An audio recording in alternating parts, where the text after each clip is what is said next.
Good afternoon, everyone. In behalf of Global Comfort Group and Eurotel Hotel, I would like to welcome everyone and thank you for being here. Well, today is not just the signing of document. We are here to bind our promise to our fellow Filipinos, the members of Pag-ibig Loyalty Fund. Is that right? Pag-ibig Loyalty Card. So there might be a confusion between Pag-ibig Fund and Pag-ibig Loyalty Cards. However, all the members of Pag-ibig Fund is also a bearer of that Pag-ibig Loyalty Card.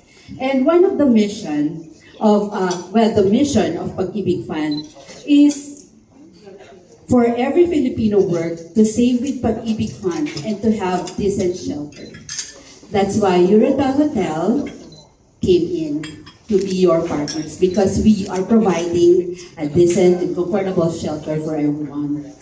And because of this partnership, we are proud and with whole thankfulness, we are announcing to everyone, of course with the help of our media friends, that we will be extending the room accommodation benefit to Pag-ibig loyalty card holders. So once again, I would like to thank you everyone for being here, and you'll hear more during the question and answer portion. Thank you.